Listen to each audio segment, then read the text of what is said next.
चालू कल common size income statement के अंतर्गत हम जो सवाल बनाए थे वो पीएल स्टेटमेंट था, प्रॉफिट एंड लॉस का स्टेटमेंट। ध्यान दो, बातचीत नहीं करो। प्रॉफिट एंड लॉस का स्टेटमेंट था,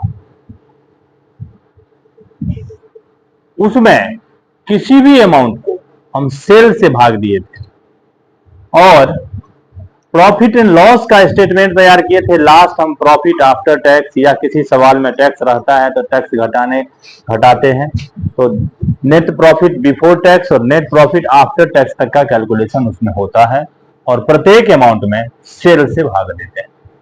आज है common size balance sheet. Balance sheet का कॉमन साइज, बैलेंस शीट में याद रखें सबसे महत्वपूर्ण चीज होता है बैलेंस शीट का टोटल, क्योंकि जब हम सवाल बनाते हैं तो देखते हैं कि दोनों तरफ का टोटल मैच किया या नहीं, assets is equal to liabilities हुआ या नहीं, तो वहां महत्वपूर्ण होता है टोटल अमाउंट। ठीक है, पीएल के लिए महत्वपूर्ण है सेल और बैलेंस शीट के लिए महत्वपूर्ण हो जाता है टोटल अमाउंट। इसीलिए जब हम कॉमन साइज का बैलेंस शीट बनाते हैं तो प्रत्येक अमाउंट में टोटल अमाउंट से भाग देते हैं। ठीक है, टोटल हमारा कितना है 5 लाख, तो यहां share capital 1,75,000 into 100 divided by total amount कितना 5 लाख। इसमें आप अमाउंट लिख सकते हैं, पर्टिकुलर अमाउंट जिस चीज का हमको निकालना है उसका amount into 100 divided by total amount. Formula लिखने के लिए हम लिख सकते हैं पर्टिकुलर अमाउंट मतलब जिसका हम काम कर रहे हैं, जैसे शेयर कैपिटल का काम करेंगे तो शेयर कैपिटल गुने 100 डिवाइडेड टोटल अमाउंट। फिर reserve and surplus 90,000 into 100 divided by total 5 lakh. फिर 1 lakh divided by 100 into 100 divided by 5 lakh. फिर 1,35,000 इंटू 100 डिवाइडेड बाय 5 लाख। ये 3,50,000 गुने 100 भागा 5 लाख और ये 1,50,000 गुने 100 भागा 5 लाख। ठीक है, अब वहां देखें, वहां क्या अगर हम सेल को बेस माने थे तो सेल का भी परसेंटेज निकला था, निकाले थे ना, सेल का अमाउंट गुने 100 भागा सेल का अमाउंट। तो यहां हम किस चीज को बेस माने, टोटल को, तो टोटल का भी परसेंटेज निकाल देंगे। 5 लाख गुने 100 भागा 5 लाख। यहां भी 5 लाख गुने 100 भागा 5 लाख। ठीक है, बैलेंस शीट हमारा जिस रूप में बनता है हम पीछे चैप्टर में पढ़ाए हैं कि बैलेंस शीट में शेयर होल्डर फंड तो नॉन करेंट लायबिलिटीज तो करेंट लायबिलिटीज के रूप में छांटते हैं, एसेट्स को फिक्स एसेट्स, करेंट एसेट्स और नॉन करेंट एसेट्स के रूप में छांटते हैं। इस क्वेश्चन में संजोग से छाटा हुआ था, जहां नहीं छाटा हुआ रहेगा तो हम पहले उसको कौन सा नाम किस हेड में जाएगा उस हेड में डाल के पहले बैलेंस शीट बना लेंगे, फिर उसके अकॉर्डिंग ये करेंगे। तो इसमें 1 साल का था ये क्वेश्चन नंबर 7। क्वेश्चन नंबर 8 में 2 ईयर का दिया हुआ है, तो यहां भी बैलेंस शीट ऑलरेडी क्वेश्चन में है ही बना हुआ। तो फर्स्ट परसेंटेज इसका, ठीक है, पहला साल का अमाउंट फिर उसका परसेंटेज, फिर दूसरा साल का अमाउंट फिर उसका परसेंटेज।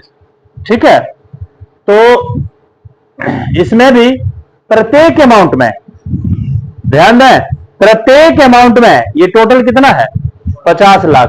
50 लाख से हम भाग देके परसेंटेज निकालेंगे। यहां भी फॉर्मूला लिख दें, particular amount into 100 divided by total amount. अगर आप फॉर्मूला लिख देते हैं सवाल में तो सवाल वो आपका अपना होता है, अब फॉर्मूला नहीं लिखते हैं तो होता है कि ये कहीं से चीटिंग कर लिया है। अब इस तरह का फॉर्मूला अगर खोजा जाए तो आपके बुक में नहीं होगा। ठीक है, तो फॉर्मूला किसी भी चीज का पहला चैप्टर से अभी तक जितना भी पढ़े सबका अपना शेड्यूल है, सबका अपना, जैसे गुडविल का क्या फॉर्मूला है हर कंडीशन के लिए, गेन सेक्रीफाइस का अलग है, रिकॉन्स्टिट्यूशन का अलग है, रिकॉन्सिलेशन का अलग है, प्रॉफिट बांटने का अलग है, लॉस बांटने का अलग है ना, हिडन गुडविल निकालने का अलग है, कैपिटल एडजस्टमेंट का अलग है। तो आप अगर अपना फॉर्मूला डाल के सवाल बनाते हैं तो उसमें चीटिंग नहीं माना जाता है, और बिना फॉर्मूला का आप बनाते हैं तो वो माना जाता है कि हो सकता है कहीं इधर उधर क्लास नॉर्मल रहा होगा। इसीलिए सवाल पूर्ण तभी माना जाएगा जब किसी भी सवाल को विथ फॉर्मूला करें। अब इसमें आप लोग खुद से कर दें, 30 लाख गुने 100 भागा 50 लाख, 4 लाख गुने 100 भागा 50 लाख, इस तरह सबका। इधर 40 लाख गुने 100 भागा टोटल 60 लाख, 6 लाख गुने 100 भागा 60 लाख। ठीक है, समझे? मेन चीज क्या है कॉमन साइज में, कि बैलेंस शीट का जो भी नाम है, इसमें संजोग है दोनों सवाल में बैलेंस शीट बना के ही दिया है। जब सीधे एक रो में नाम दे देगा तो कौन नाम किस हेड में जाएगा इसके अकॉर्डिंग हम पहले इस तरह लिख लेंगे, फिर प्रत्येक अमाउंट को टोटल अमाउंट से भाग देके परसेंटेज निकालेंगे। क्लियर? चलो इसको रोक लेना खाली, और कुछ नहीं करना। इसमें एक और है ट्रेंड में, ध्यान दो आशुतोष, इसमें कॉमन था ये share capital, reserve and surplus, current liabilities, fix asset, investment और करंट एसेट एक रो में दिया हुआ है। आपको पहले बैलेंस शीट बनाना है, फिर उसका परसेंटेज दिखाना है। तो बैलेंस शीट यहां हम बनाए किस हेड में, कौन चीज को लिखना है, तो लायबिलिटीज साइड में शेयर होल्डर फंड के रूप में शेयर कैपिटल और रिजर्व एंड सरप्लस को लिखते हैं। फिर करंट लायबिलिटीज ही करके दिया हुआ है, टोटल कर दिए।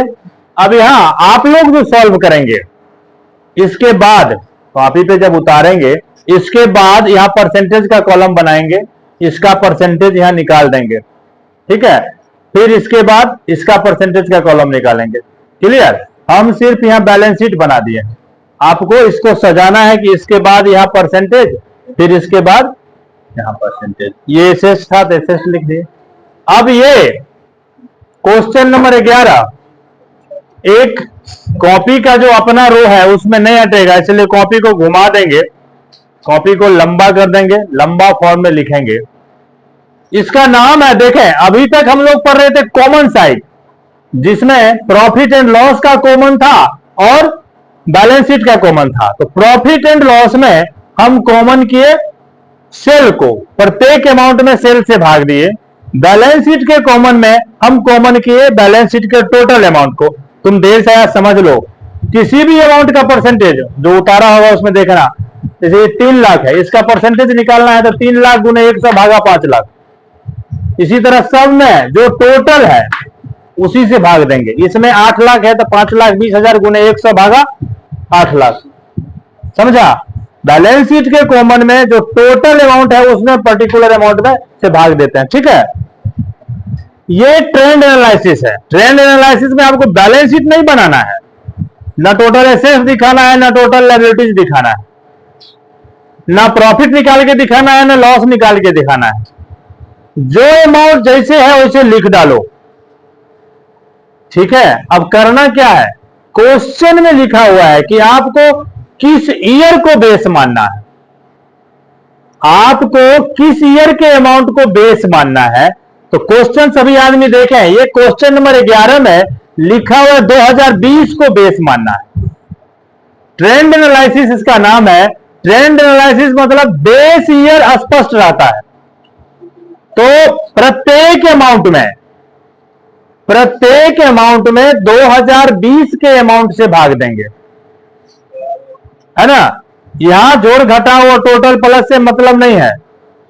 तो 2020 में भी क्या होगा, 2020 के अमाउंट से ही भाग देंगे। तो इसका हम कैलकुलेशन नहीं करते हैं, ध्यान दें, हमको हम ही से चुरा लो, ये जो है वो इसी से कट जाएगा तो बचेगा 100। प्रत्येक संख्या 2 लाख को 2 लाख से भाग देंगे या गुना 100 होगा। तो हाँ, तो सब में 100 होगा, वही चीज के हमको हम ही से चुरा लो, ये खुद से खुद कट जाएगा, है ना। ये क्या बचेगा, सब 100 बचेगा। क्यों? क्योंकि ये जो संख्या है उसको उसी से हम भाग देंगे और इंटू करेंगे 100 से। अब यहां क्या होगा, 3 लाख में 2 लाख से भाग देंगे, क्योंकि प्रत्येक को भाग देना है 2020 के अमाउंट से। तो 3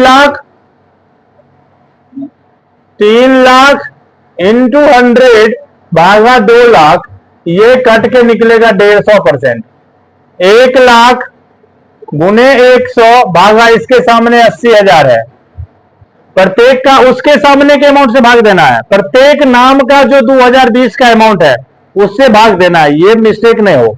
यहां 80,000 गुने 100 डिवाइडेड बाय इसका कितना है 50,000, इसमें 3 लाख गुने 100 डिवाइडेड बाय 2 लाख, ये 1 लाख इंटू 100 डिवाइडेड बाय 80,000। यही काम इसमें 4 लाख इंटू 100 डिवाइडेड बाय ये 2 लाख, ये 60,000 इंटू 100 डिवाइडेड बाय 80,000, ये 40 है नहीं, ये 40,000 into 100 divided by 50,000, 3,50,000 into 100 divided by 2 lakh, ये 70,000 इंटू 100 डिवाइडेड बाय 80,000। यही काम इसमें भी कर देंगे, प्रत्येक इसमें 2 लाख से, इसमें 80,000 से, इसमें 50,000 से, इसमें 2 लाख से, इसमें 80,000 भाग दे के परसेंटेज निकाल देना। तो ट्रेंड एनालिसिस मतलब जिस ईयर को कह रहा है देश मानने के लिए, हो सकता है आगे सवाल है जिसमें 23 को कह दे देश मानने, तो 23 के अमाउंट से भाग देंगे। 2000 गुने 100 भागा 23 का अमाउंट, किसी भी ईयर को आप देश मान सकते हैं, ठीक है। यह ध्यान दें, कभी कभी क्या कहता है कि प्रत्येक ईयर के लिए सिर्फ 2020 के इक्विटी शेयर को बेस माने। कोई एक संख्या भी बोल सकता है, क्योंकि ट्रेंड है, कुछ भी बोल सकता है। यहां सीधे ईयर बोल दिया तो प्रत्येक नाम का उसके सामने के अमाउंट से दिए।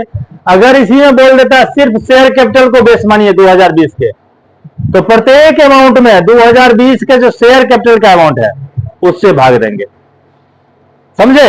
यही चीज है ट्रेंड एनालिसिस। और आपका ये चैप्टर हो गया खत्म। बाकी अब जो सवाल बच रहा है